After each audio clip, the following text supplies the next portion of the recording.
Mi hermano me empujó contra la pared porque le dije lo que pensaba de su esposa durante un viaje que ella arruinó. Se siente tan tonto escribir esto porque hice exactamente lo que cualquier persona haría después de sentirse completamente invisible durante días. Usé mis vacaciones, gasté mi dinero y di mi tiempo para estar ahí, y al final terminé siendo tratada como un accesorio conveniente. Mi cuñada Elzbieta me invitó a correr un medio maratón con ella hace un año. Tengo 24 años y ella tiene 33. Ni siquiera quería correr otro medio maratón porque ya había corrido 2 el año anterior y honestamente estaba cansada de entrenar. Pero dije que sí porque pensé que sería una oportunidad genuina para acercarme a la familia de mi hermano Pavel y realmente conectar con ellos, especialmente porque vivimos en diferentes estados y solo nos vemos tal vez 2 o 3 veces al año en las fiestas principales. Pavel tiene 31 años y ha estado casado con Elzbieta durante 5 años. Siempre he querido tener una buena relación con ella porque es la esposa de mi hermano y eventualmente será la tía de mis futuros hijos si decido tenerlos. Pensé que este viaje sería perfecto para construir esos lazos familiares que parecían estar faltando. 3 semanas antes del viaje, Elzbieta me preguntó si sus amigos podían unirse a nosotras. Un matrimonio con un niño pequeño de aproximadamente 2 o 3 años. Me dijo que eran muy cercanos a ella, casi como familia, y que sería divertido tener más gente. Yo dije que sí sin pensarlo demasiado porque no quería ser la persona difícil que dice no a todo. Además, pensé que tal vez sería bueno conocer a las personas importantes en la vida de mi cuñada. Desde el principio, el viaje fue un desastre absoluto por parte de ellos. Problemas de viaje desde que aterrizaron. Su vuelo se retrasó 3 horas. Luego la aerolínea perdió una de sus maletas. El niño pequeño estuvo enfermo durante todo el primer día, llorando constantemente y vomitando en el taxi camino al hotel. Nadie había dormido bien. Los padres estaban exhaustos y de mal humor. Elzbieta estaba estresada tratando de ayudarlos y coordinar todo. Intenté ser muy paciente y comprensiva con toda la situación. Les ofrecí mi ayuda en todo lo que pude. Compré medicamentos para el niño en la farmacia. Ayudé a cargar sus maletas. Me ofrecí a cuidar al niño para que pudieran descansar un poco. Traté de ser la persona más solidaria y flexible posible porque entendía que viajar con niños pequeños es difícil y que las cosas no siempre salen según el plan. Pero a medida que avanzaba el viaje, algo empezó a sentirse extraño. Comencé a notar que me estaban dejando fuera de las cosas de maneras pequeñas pero constantes. El primer día completo que estuvimos todos juntos, se hicieron planes para ir a desayunar sin preguntarme. Me desperté pensando que íbamos a coordinar juntos qué hacer ese día, pero cuando salí de mi habitación descubrí que ya habían ido a desayunar y regresado. Elzbieta me dijo que no quisieron despertarme porque pensaron que necesitaba descansar. Sonaba razonable en el momento, así que no dije nada. Pero luego siguió pasando. Planes para la cena se discutían entre Elzbieta y sus amigos mientras yo estaba en la habitación, y solo me informaban después de que ya habían decidido todo. Nunca me preguntaban mi opinión sobre dónde ir o qué hacer. Las conversaciones también empezaron a sentirse raras. Cuando los 4 estábamos juntos, Elzbieta hablaba principalmente con sus amigos. Compartían chistes internos. Hablaban sobre personas que yo no conocía. Recordaban momentos que habían vivido juntos. Yo intentaba participar haciendo preguntas o comentarios, pero la mayoría de las veces mis aportes eran recibidos con respuestas cortas antes de que volvieran a su conversación. Me sentía como si estuviera físicamente presente pero emocionalmente ausente para ellos. Elzbieta me hablaba cuando necesitaba algo específico de mí,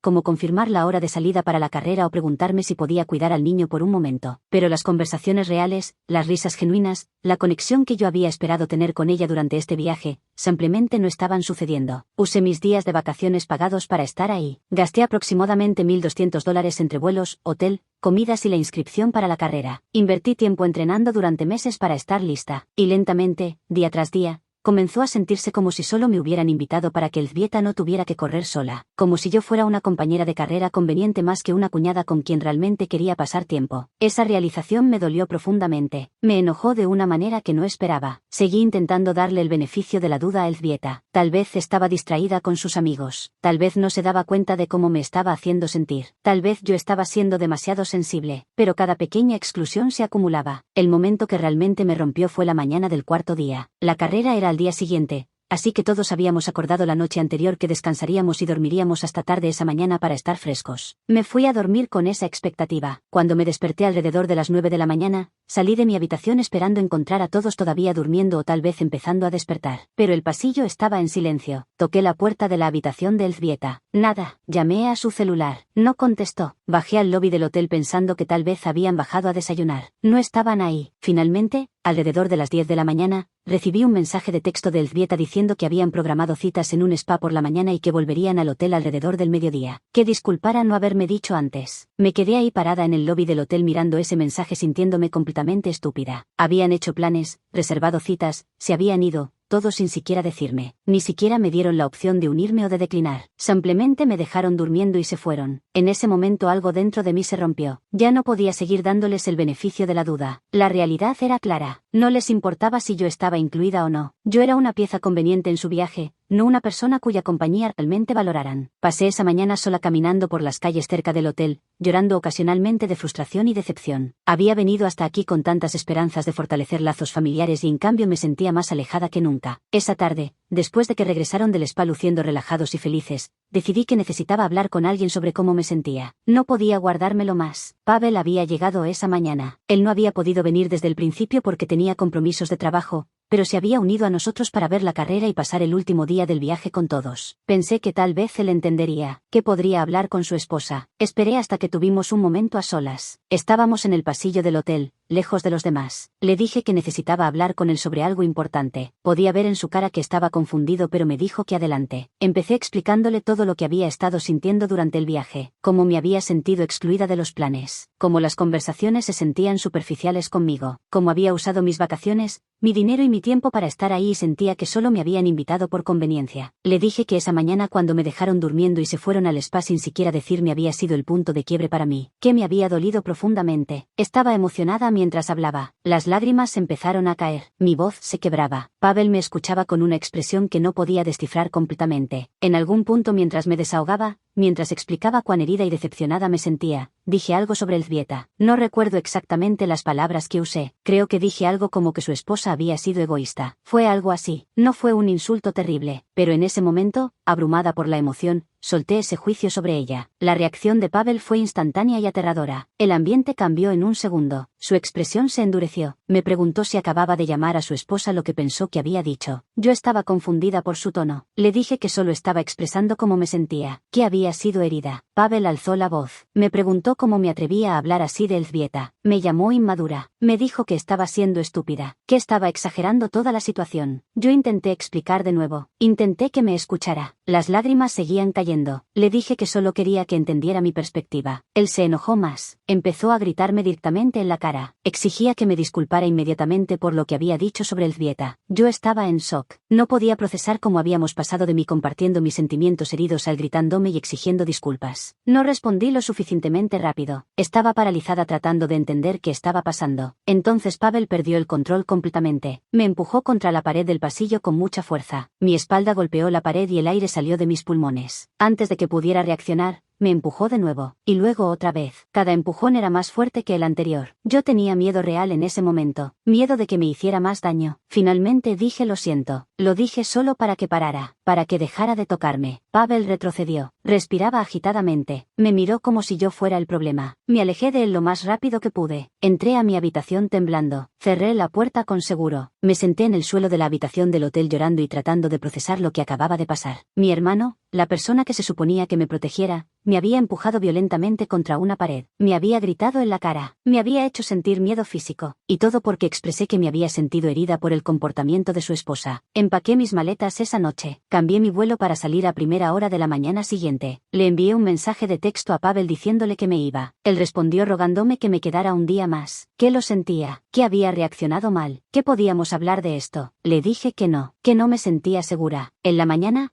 antes de que nadie más estuviera despierto, tomé un taxi al aeropuerto y me fui a casa. ¿Alguno de ustedes ha tenido que procesar algo así con su propia familia? Actualización 1. Han pasado 2 semanas desde que regresé de ese viaje desastroso. Muchos de ustedes me preguntaron qué había pasado después de que me fui y si Pavel o Elzbieta habían intentado contactarme de nuevo. Después de esos primeros mensajes de disculpa de Pavel donde me rogaba que me quedara y luego que lo sentía por haber reaccionado así, hubo un silencio de aproximadamente 3 días. Yo estaba en casa procesando todo, hablando con mi esposo Radek sobre lo que había pasado. Radek estaba furioso cuando le conté. Quería llamar a Pavel inmediatamente y confrontarlo. Le pedí que no lo hiciera porque todavía no sabía cómo quería manejar la situación. El 4.º día después del incidente, recibí un mensaje de texto de Elzbieta. El mensaje era largo. Básicamente decía que Pavel le había contado lo que pasó en el pasillo del hotel, que ella entendía que yo había estado molesta durante el viaje, que lamentaba si me había sentido excluida pero que no había sido intencional, que estaba muy ocupada cuidando de sus amigos y del niño enfermo. Luego la parte que realmente me molestó, dijo que Pavel había exagerado su reacción porque estaba muy estresado, que él normalmente no era así, que esperaba que yo pudiera perdonarlo porque era mi hermano y la familia es importante. Leí ese mensaje probablemente 10 veces tratando de entender si realmente estaba leyendo lo que pensaba. Elzbieta estaba minimizando completamente lo que había pasado. Estaba excusando la violencia de Pavel culpando al estrés. No respondí ese mensaje. 2 días después, recibí una llamada de mi madre Renata.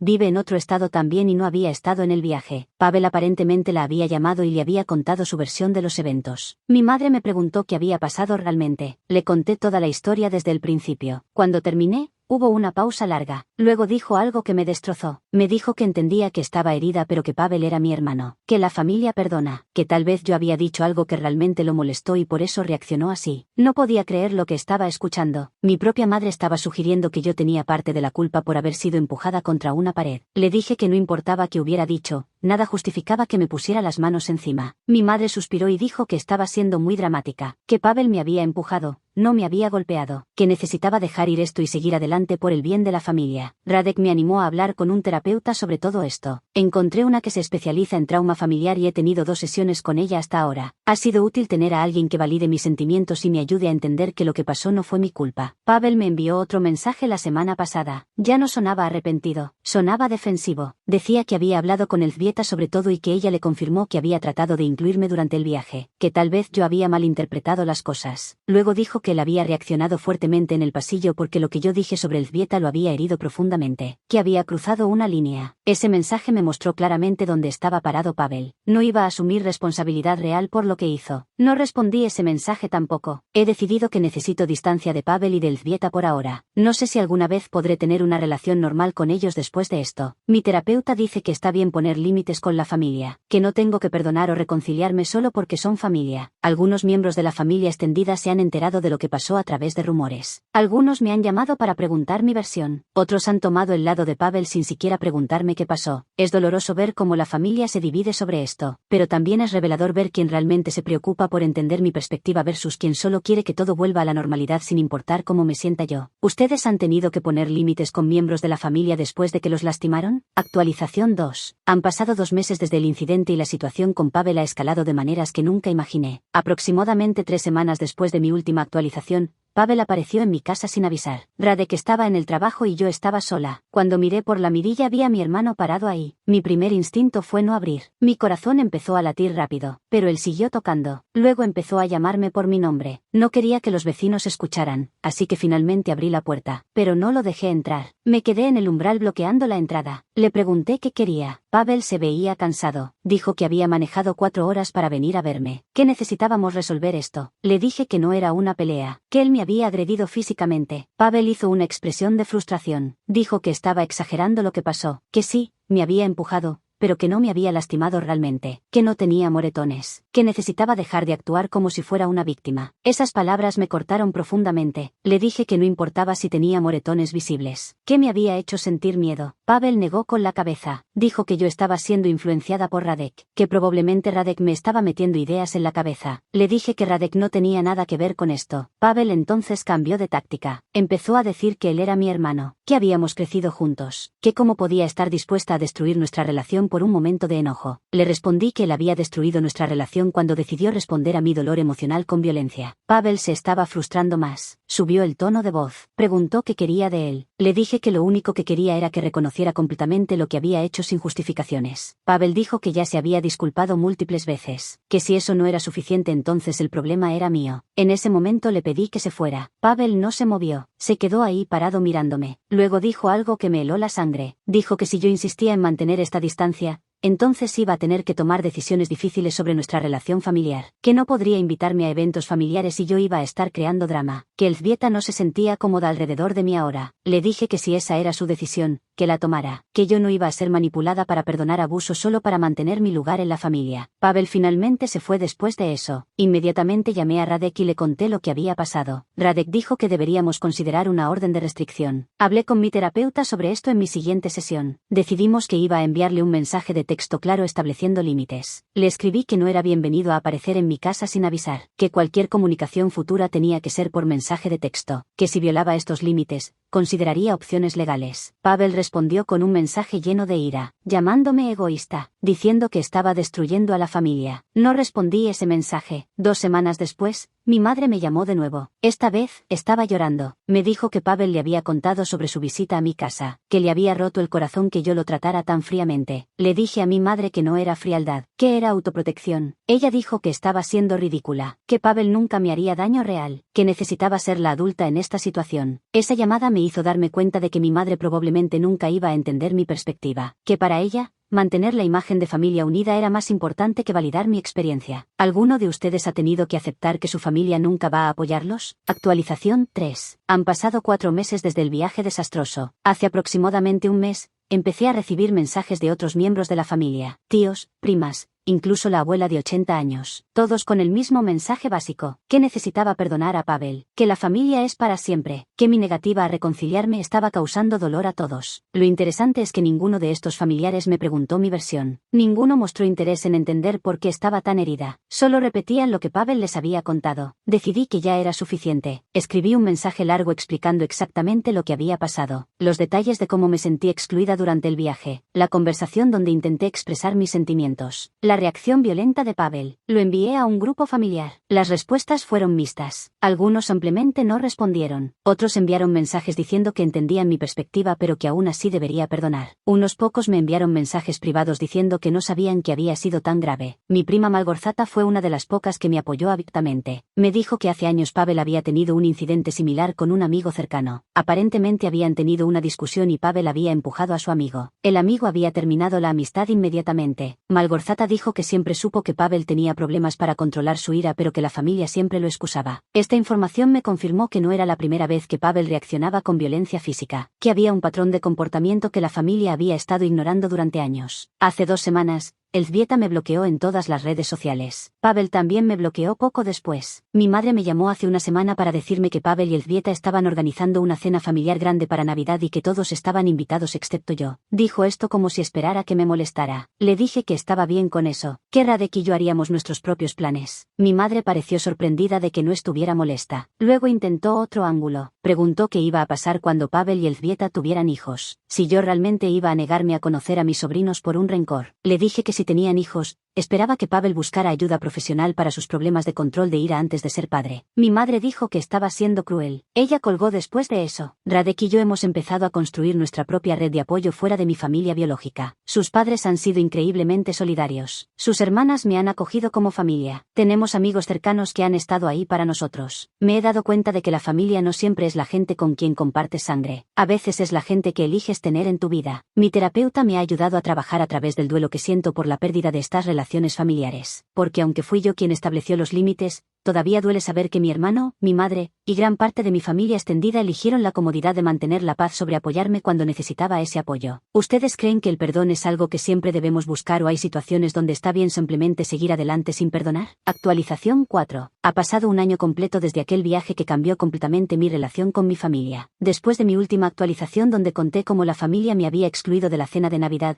tomé la decisión de cambiar mi número de teléfono. Fue liberador. De repente ya no estaba recibiendo mensajes constantes de familiares tratando de convencerme de que perdonara a Pavel. Les di mi nuevo número solo a las personas en quienes confiaba. Mi prima Malgorzata que me había apoyado desde el principio. Un par de tíos que habían escuchado mi versión. Durante los primeros meses después de cambiar mi número, hubo algunos intentos de Pavel de contactarme a través de redes sociales. Mensajes de cuentas nuevas que él creaba después de que yo bloqueaba las anteriores. Eventualmente bloqueé esas cuentas también y ajusté mi configuración de privacidad.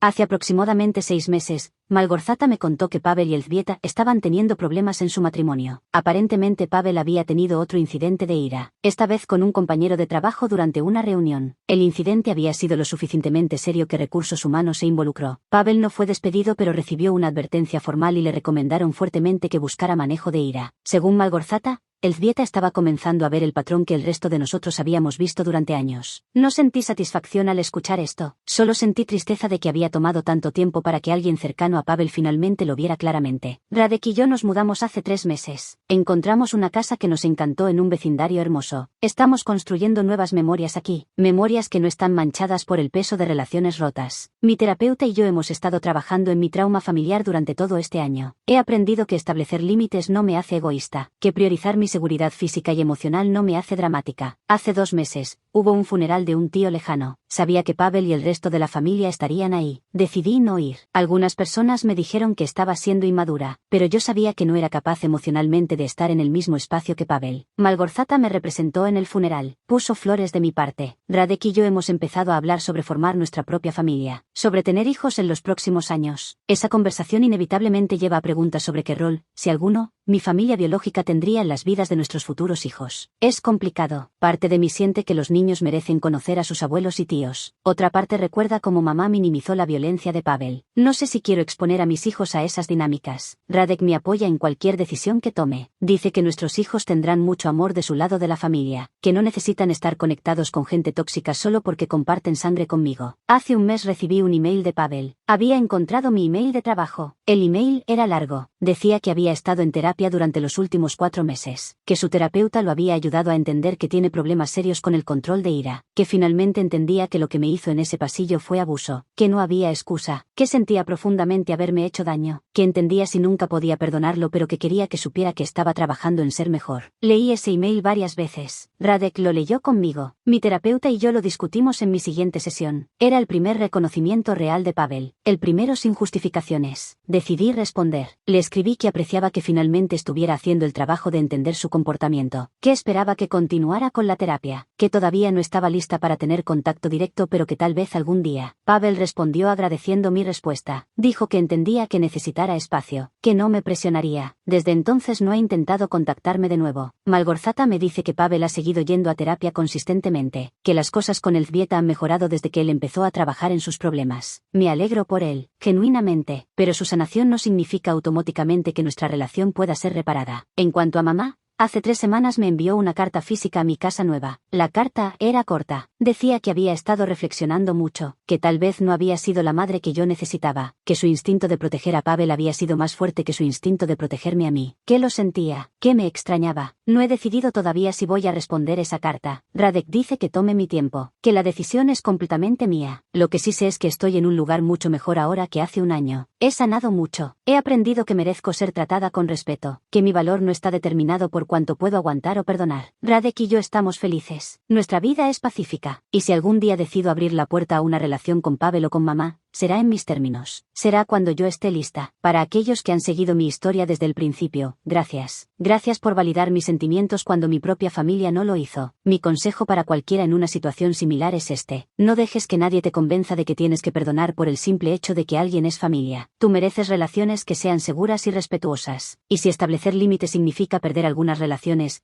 entonces esas relaciones no valían la pena mantener. Eso es todo de mi parte. Gracias de nuevo a todos.